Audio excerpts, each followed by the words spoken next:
Welcome, Tech Divas. You are in for a treat. This is a second-time guest for me and a truly amazing friend that I've had on this career journey. We are lucky to be joined today with Farnoosh Brock. She started as an electrical engineer, fellow nerd, and then became a rising leader at a Fortune 100 company that we actually worked at together and evolved into coaching. I actually took some amazing training with her many years ago around side hustle. And what are we doing right now? We're listening to this podcast that is my side hustle from my corporate job. She's a speaker, an author, she's a trainer, and she's been doing it for many years now. I think you're coming up on 10 years, right, Farnoosh? 10 years in May. You got it. And she does really focus on changing the conversations from selling to serving. So many of you may have heard of serving mindset. I personally try to live this every day. And Farnoosh has been an inspiration to me through her blogs and writing and courses and her book, The Serving Mindset, Stop Selling and Grow Your Business. And she's the creator of several leadership and courses, obviously, and she is going to be here with us today. It is worth mentioning that she was on Diva Tech Talk, our other show. We have two shows, Diva Tech Talk, which tells the career journey. So she won't be able to have the time to share her amazing career journey in full today, but you can capture that on episode 57 of Diva Tech Talk, which you can find at divatechtalk.com. But Tech Diva Success was born out of this need to be able to give concise success tips for women in technology, tech divas. So welcome to the show, Farnoosh. Thank you. That might just be the most gracious introduction I have had on the maybe over 100 interviews I've done. So thank you, Nicole, for making me feel so special. And hello to everyone listening. I'm so excited to be here today. It comes from the heart. You've served me. And I appreciate you. I really do. I see you and I appreciate you. And it's just a testimony to how amazing women in tech can change your life. And so I'm ready for you to change some lives today, Farnoosh. I'm going to work hard to live up to it. And you are truly a servant leader yourself. We met many years ago when you were still a baby at our previous employer, and you've come a long way. So congratulations to you, Nicole. Thank you. Thank you. Lots to celebrate. Lots to celebrate. 10 years to you. That's so awesome. All right. Well, I really wanted to make the most out of this show. So I have a few different things. Obviously, we're going to talk about the serving mindset. So hold on, because you're in for a treat to get that goodness from Farnoosh. But before we do, I think you can really add some value on this concept of success, tech diva success. We talk about the term, but what does it really mean when you have your clients set up for success? Can you give us some context around setting yourself up for success? And what does that really mean? We throw around the term, but maybe let's double click on that.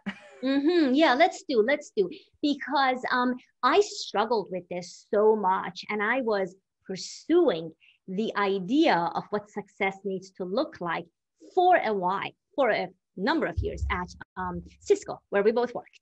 And I found that the more of that success idea I achieved, the more confused and frustrated I became, which was a little, counterintuitive. And so I had to really slow down and define for myself what success means. So I am compressing years of frustration and anxiety until I arrived at this point. And success is really defined on your terms. There is no right or wrong. I know that many of you have had education, a lot of hard work in your career and your education, and you don't want to quote unquote waste it. And there are certain definitions of success in the industry, certifications. We had a big one. I pursued it, I got it, and I still didn't feel successful. And it doesn't mean that other certifications don't make you feel successful. It means that when it comes down to it, you need to pause and take the time to define success for yourself. And I would start by asking myself, what are my values?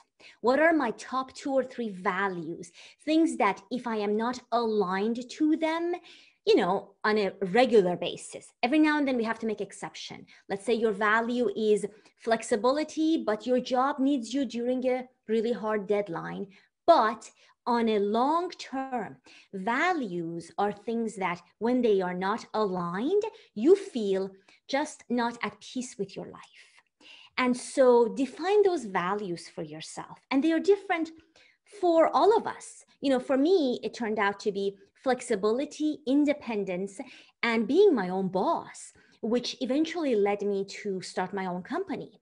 But for you, it may be belonging to a good environment, being respected, being valued.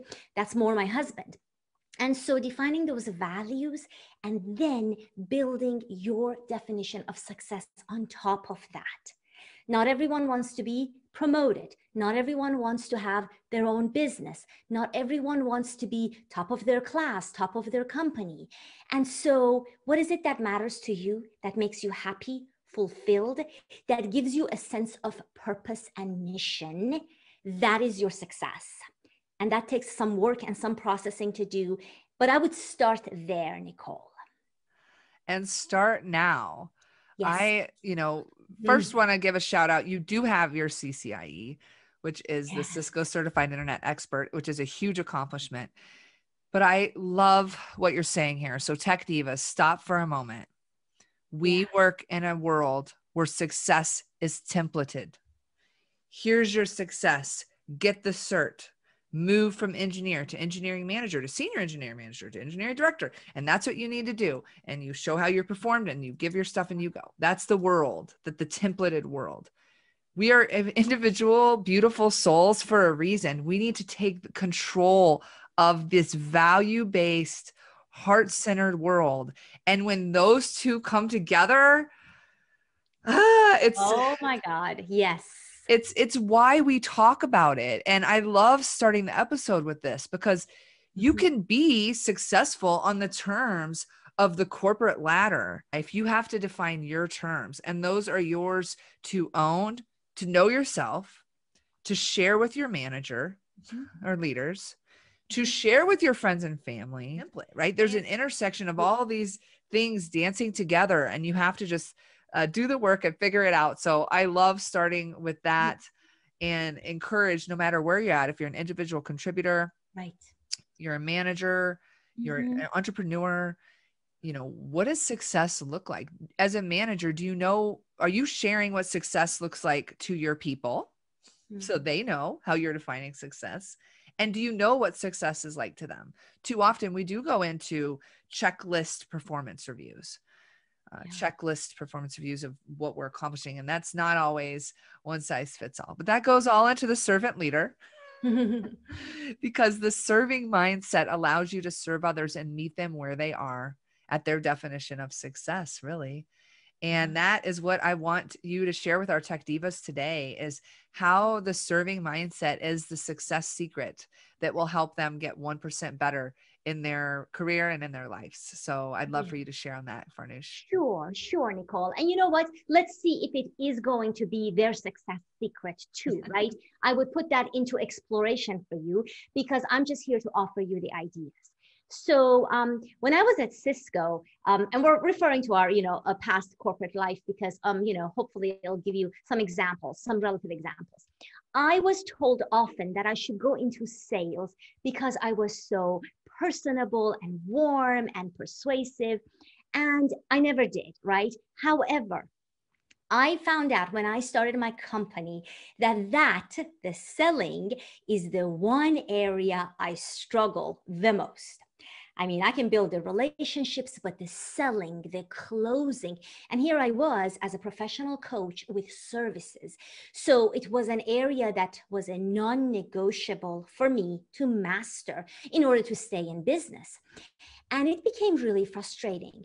And I have to tell you, I followed all the normal standard sales techniques from the traditional selling perspective, and they left me feeling so uninspired.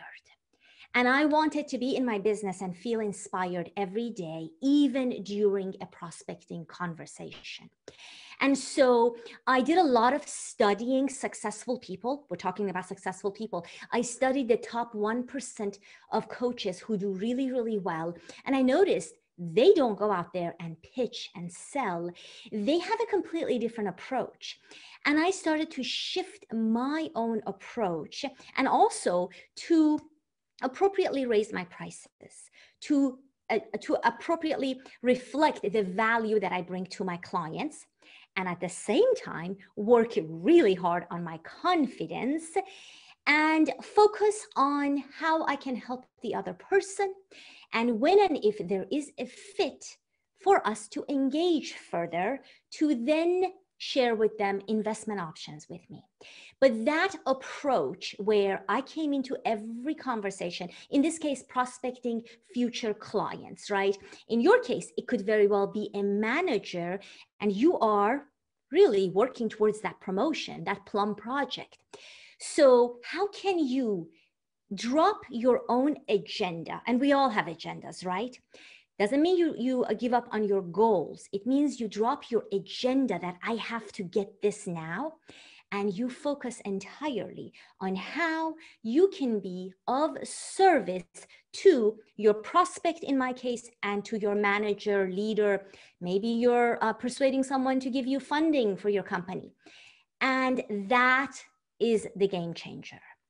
Because what happens is trust starts to get established when people realize that you genuinely want to help, that you genuinely care about them and their goals and their initiatives, and they begin to reflect that.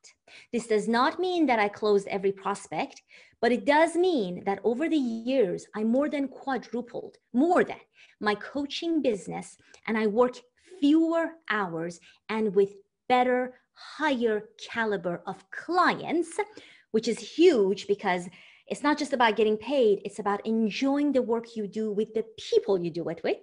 I'm sure you understand that even if you're at a, organization. And I continue to do this because it works. So the shift that needs to happen, and first of all, it happens here in your mind, in your mindset, is how can I serve? Not how can I sell? How can I get my promotion? But how can I serve in this moment? And it changes your energy, your body's energy, your voice, your approach, your questions. It changes the quality of the conversation and the interaction and the relationship that you establish. And I can tell you that because of that, I have been able to run my business with zero advertising dollars, zero. And in fact, I am reducing my social media efforts because my business is almost entirely based on relationships now. And I like it that way because that is where we can truly serve. And I think that if you just entertain the idea here, but ask yourself, where in my business or career can I shift gears from selling or running my agenda? Nothing wrong with it, but just as an experiment to serving powerfully. Go deeper. Yeah. Wow. I mean, it's so great. And a takeaway that I'm hearing and feeling is when you serve others, worst case, you've done good. Like it just feels good. Yeah. It's a feel good because you're putting, I guess, good juju or good karma out there in the serving mindset. And that's what I love about it, because if the person doesn't sign up, then you know that they're seeing you as someone who comes from the heart space together. And you don't know if that one person you served could tell 5 of your $10,000 clients about your work. So when they see you as that, it's just I guess a ripple effect of goodness. So true. I mean, I have done this in talks where I say with selling, you win when you sell, you lose when you don't sell. It's what the entire sales organizations are built on with their commission system. And, it works, but the feeling good is not necessary, I guess, for that to operate. When you're in your own business, you want to feel good and align to your values. And I have never failed while serving others. They have turned into clients then or clients years later. I'm not kidding. They have referred me. They have sang my praises. They have connected me to others. And I have made it hard for them to go and get another coach in some cases because I set the bar so high, even though at the time it wasn't a good fit for us. And I would be the first to tell my prospect, you know what? I don't think I'm the right fit for you here. Here is someone that might be best for you to inquire about, right?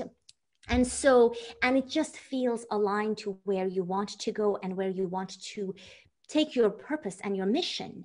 So I find that it comes back tenfold and you win every single time. Why can't we help others? Why would I even want to take on somebody if I am not 100% certain I can help them? Yes. I mean, I want star clients on my portfolio, right? So I think when you shift your thinking, everything shifts. And I have taught the serving mindset to people in the tech world, and they have applied it to their career trajectory. And all of a sudden, they are being tapped on the shoulder for things they didn't even think they were being considered for, because they're showing up as servant leaders, regardless of their title. You are a leader, by the way. You know, I do want to make this point, whether you're an individual contributor or a manager, see yourself as a leader and act and speak as a leader, and do it in a servant kind of way. Yes, absolutely. So I want you to just speak a little more on the serving mindset. Okay, so I want to make some distinctions here, Nicole, because sometimes serving gets a bad rap. In fact, I've had people raise their hands during talks and say, well, you know, Farnoosh, that's all well and good, but I run a business and I have, you know, deadlines and I have to meet my bottom line. And it's this presumption, and it's incorrect, that if I am serving, I'm being nice, and therefore I'm not being responsible, I'm not closing business. And it's the opposite. However, you have to understand that serving doesn't mean we get in a prospecting conversation or we sit down with our manager, and while we are tending to their needs, speaking to what would benefit them, that we forget about where we come in that equation. So in my prospecting calls, when and if there is a fit, in fact, I have one at top of the hour after Nicole here, if there is a fit with this gentleman, after we have done our discovery, I will be the first to say, you know what, Roy, based on what I've heard you say, I feel highly confident I can help you. Would you like to know what that would look like? So I express that I can help him because based on my observations, I can, and I am going to ask permission before I offer more. And when I do offer more, you can bet that I am charging very appropriately for the investment that he will be making. So charging low prices is not serving either. In fact, I talk about this in my book, where I think it's a misconception, but low prices actually set you up for eventual failure, if not just frustration along the way. When you have the right client and you understand the value that you bring, again, it could be client or it could be to your organization.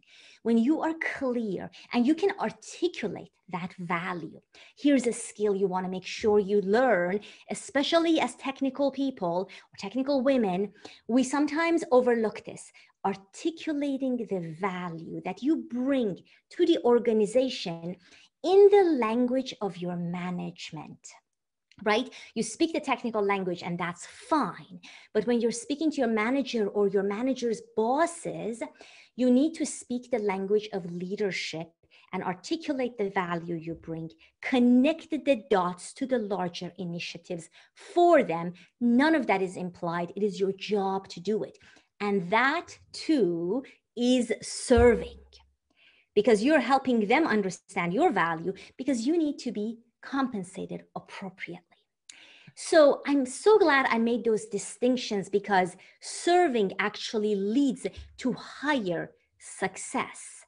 Just in case you have heard the misconception that I either have to serve and be nice and not make any money, or I can sell and pitch and make money, but just feel conflicted. No, I don't see it as those two avenues. And I love what you said about knowing your value in the language of the user.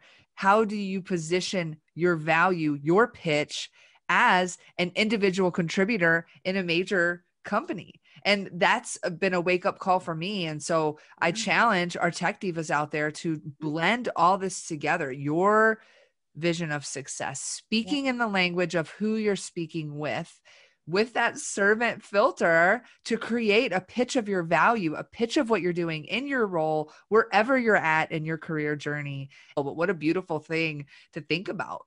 If you were really able to talk to your manager's manager and say what you're doing. Are you like, well, I work with some great customers. Are you really confident that like, I am one of the most customer focused engineers on the team, and putting that together in a language that matters. Right. Over the years of working with people, I do one thing with my client called unique selling proposition, a USP. So I have a template, I take them through it, we practice it, we role play it. It is basically the pitch. I just call it USP. And they come back to me years later saying, Farnoosh, having that skill and that language and that story packaged that way has helped me build relationships, move up in my jobs, interview better. And so it is a skill and a homework we would give you to go out there and write your unique selling proposition, whether you are in an organization or whether you are a business owner or a hustler on your own, a side hustler, and practice it with somebody you trust, and then offer it to people that would be of interest. So I'm so glad we covered that, because that can be so practical in your world. And it's just one of the tools that showcase the power of your coaching and the power of you being a master of your craft in what you've decided to do. And kudos to you for that. Thank you. It took some guts, but we made it happen. Yes. And I know we could speak all day, so I want to hit a few things and then we're going to have to head out of the episode. Let's speak very quickly on the whole body, taking care of your whole self. Just a quick success tip for women. Yes, we talked a lot about very strategic things for success, but what about the mind, the spirit, the body, the yoga, the health? What's a good tip you have there? Oh my gosh. And you want me to do this in 30 seconds. I am a huge dedicated yogi, 2 hours a day. I'm an addict. However, I started with 5 minutes a day, 10 minutes of meditation, 2 minutes of breathing, disconnecting. And here is the thing. You've heard it all. But if you don't do that, I like to think of it this way, Nicole, your nervous system suffers. When I think of that, I really get on board, because your nerves can only take so much. And the strain and the stress is a killer. Not to be on a downer note, but it is. So you have control over this. Just as you schedule emails and meetings, you need to schedule self-care like your life depends on it, because it does. So I know I sound a little dramatic, but I really mean it. And this one deserves drama. You brush your teeth every night. You want to meditate and breathe and pause every day. And I think for women, because we take on the responsibility of everyone and we want to be a hero, stop. No, that's not a way to be sustainable and your best over a long period of time. And we want all of you to be around for decades and decades. So thank you for letting me speak on that. And you can contact me. I can go on and on about this. Any of you, you're welcome to connect with me. But hopefully that fit into Nicole's little time frame. Okay. Yes. I didn't want to leave the episode without hitting on it, because it's so important, ladies. Take care of yourself, be a servant leader. And where can we get more information on reach you online, Farnoosh? You can reach me either at prolificliving.com, my website for everything, or my husband just set up farnooshbrock.com. And I am at Prolific Living on social, only on Twitter, although not active, mostly on LinkedIn. And all my yoga is on Instagram at Prolific Living, if I can inspire you there. But either of those websites. And I welcome connections. Just tell me you heard me on Tech Diva podcast, on Nicole's podcast, and I would love to connect with you, get to know you, and perhaps support you on your wonderful journey. Absolutely. And of course, grab a copy of her book, The Serving Mindset, which will link all of these fabulous things below. Did you have any one last comment before we head out, Farnoosh? I just want you to remember to believe in yourself. I I just have such a hard time with this. And don't just say it. Like, really and truly see big, expansive things happening for you. Because we need women more than ever to step up to the plate, to use their voices, to take on leadership roles, to make decisions, and to move our world forward. So just think big for yourself, ladies. Okay? And Yes. all the best. Yes, I love it. Thanks again, Farnoosh. Always a pleasure. One love. Thank you for coming. Thank you for having me.